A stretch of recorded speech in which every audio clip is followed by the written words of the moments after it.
What can I tell you guys? I'm an axe junkie.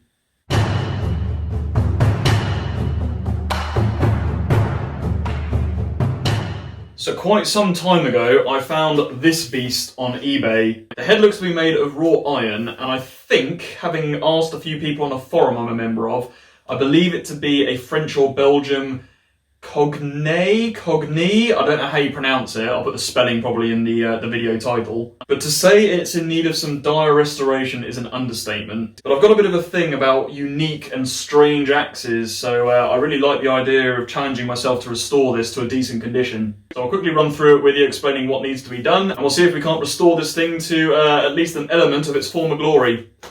So first things first, I think it's fair to say the handle has seen better days. It's absolutely riddled with wormwood, and it's literally like disintegrating in your hands. It's so rotten and dry. So the handle, unfortunately, is not going to be salvageable. That needs to go. That, coupled with the fact that it's loose on the head anyway, there's a good rattle on there, and I'm pretty sure if I tried I could probably just slide that straight off. Despite the fact it's got an absolutely enormous metal wedge in there, which hopefully we'll be able to recycle. But as you can see on the back here as well, it's massively become concaved. It looks like somebody's been using this thing to hit, so I might see if I can flatten this thing out as it looks like that's originally the shape it was looking at the back. You can see the difference quite clearly. And then the actual blade of the axe itself, I mean, to say it's blunt is an understatement, but it looks like through wear and tear this entire corner has sort of either been worn away or folded back on itself. So I think what I'm going to do is I'm going to grind in here and see if I can't maybe forge weld in a new blade for this thing. But I love the striations you can see, the wrought iron. I'm going to see if I can maybe keep that sort of effect and potentially etch the whole thing while I'm done to see if I can really bring it out. I think that would look really cool. So I've got my work cut out for me a little bit, but we'll see what we can do, and hopefully, like I say, this thing will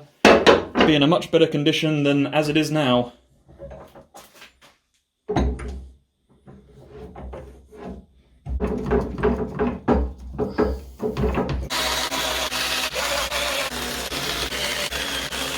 Oh, it's coming! There we go. Whew. Well, I think it's fair to say that's probably the original wedge. I mean, considering this thing is literally disintegrating, it's still in there pretty firmly. Well, I guess that's one way of doing it. There we go. One axe head. The hell was that? That just fell off my ceiling. Anyway, I've had a thought about what to do with the blade of the axe. Now, like I say, I've been toying with the idea of forge welding in a new edge for it. Now, whilst I do have a piece of 01 tool steel laying around, which I was planning on using, what I've also got is this Damascus billet/blank. Now, it's not the thickest thing in the world, and my knowledge of both forge welding and Damascus, I will fully admit, is limited. I've not worked with it very much. But I really like the idea of etching a Damascus edge on a wrought iron body.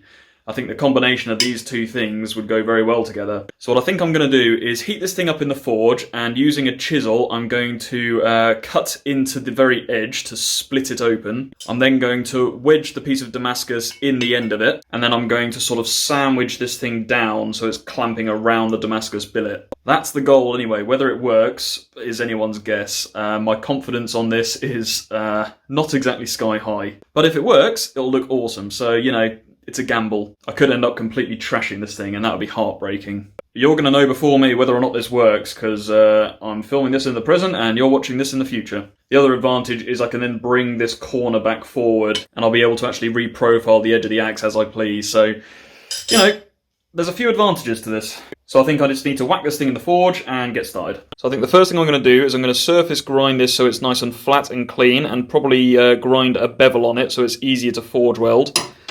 And then on the blade of the axe here, I'm going to grind it flat so that it's a lot easier for me to chisel into rather than this rounded, crumbling edge that's currently there. So let's do that. Well, it's about 3 in the morning and I need to go to bed, but somebody won't let me stop giving her cuddles. So, you know, I'm stuck. I just have to carry on.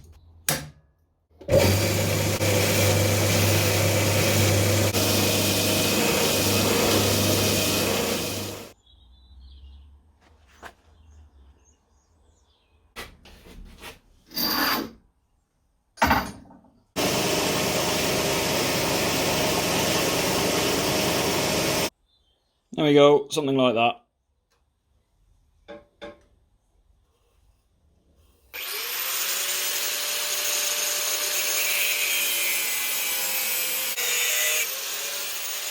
Well, there's all the prep work done. Now it's just time to actually knuckle down and try and forge weld this thing.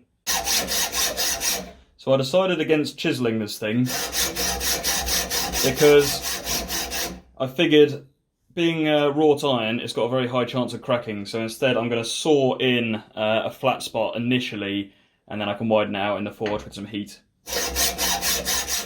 I think for this particular venture, I'm going to give the Venturi burner a go. I haven't had a lot of use out of this thing, and I don't know, I'm just curious. I want to see what difference it makes.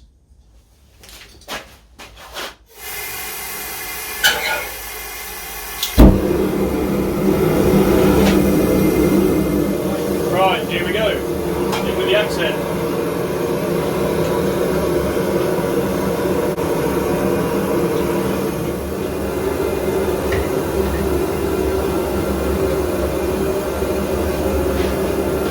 First thing I'm doing is using a load of borax just to try and make sure it doesn't oxidise inside where I'm trying to forge weld.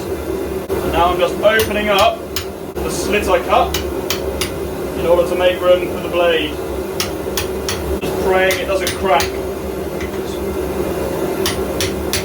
Because wrought iron is finicky. Right, I think that'll do for one heat. Right, now it's time to actually insert the blade.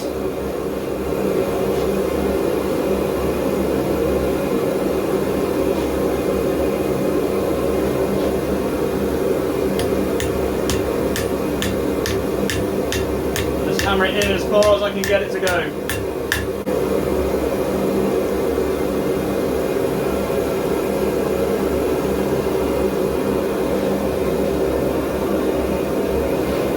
Next will be to fold it back down on itself.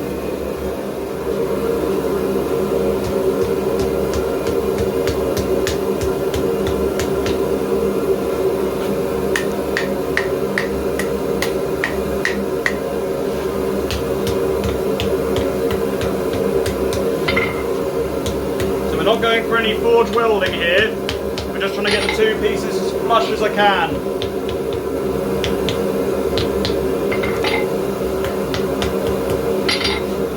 A load more flux, just to again try and stop any oxygen getting in the weld,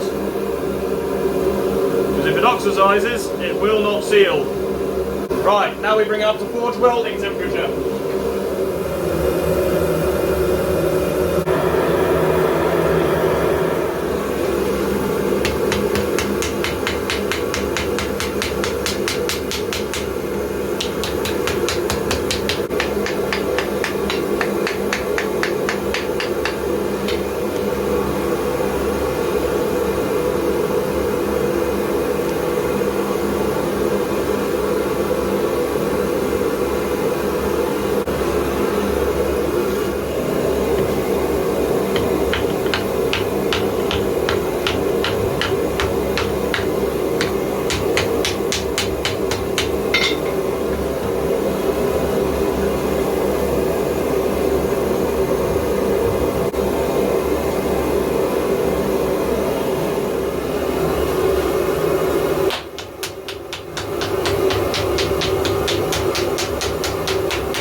I think I've got a pretty good forge weld, so the last step is to try and straighten out this the eye of the axe.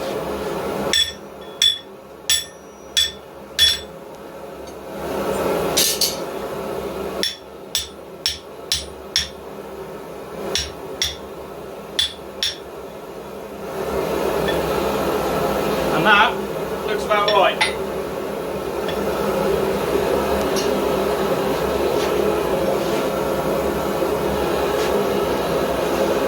There you go.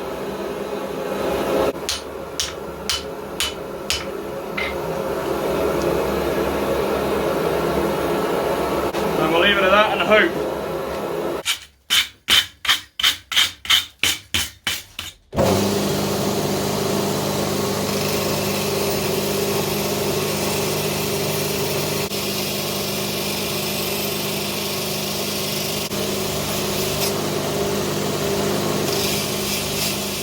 Well, with the edge now ground back, I think we can call that a success. You can just about see the line in certain light where it has forge welded together. And the good thing is, even if this isn't absolutely perfect, it's probably going to be a wall-mounted display piece anyway, so it doesn't have to be absolutely solid as a rock. But yeah, for my first real attempt at forge welding properly, I'm pretty pleased with that.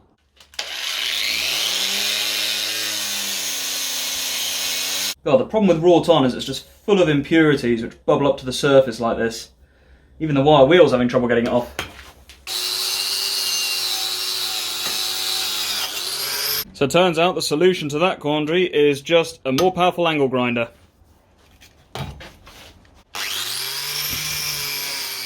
So in order to get off the last bits of forged scale, I'm going to be nicking a trick from Michael Cthulhu and giving it a vinegar bath. I asked my girlfriend on the way home from work to grab me the biggest bottles of vinegar they have, and yeah, well, at least there's 2 of them. I don't know if it's going to be enough to cover this whole thing, but we can always flip it over and give it another go. So let's get it in and we'll leave it overnight and see what it looks like in the morning.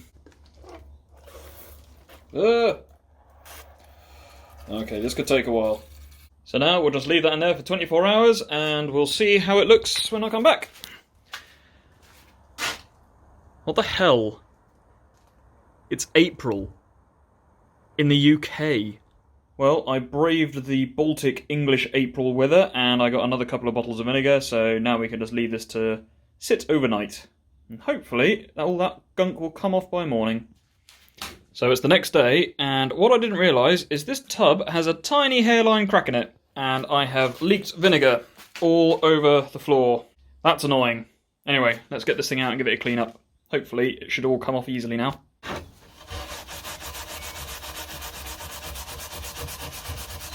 Well, here's how it came out after the vinegar bath and going over with Scotch-Brite. I've since rinsed it off with water and oiled it, and I don't know, I think it might need another go. I'll probably try giving it another going over with the wire wheel first to see if it comes off easily. You can see with the scales it's formed this sort of horrible thick black crust, and I'm hoping the wheel will be able to knock that off, but if not, I guess I'll just give it another vinegar bath and leave it a bit longer. It was really cold last night as well, and the vinegar doesn't work very well at colder temperatures, I gather. So guys, I've polished this thing up to a 240 grit along the blade edge, and the forge weld looks really solid along there. I'm really happy with that.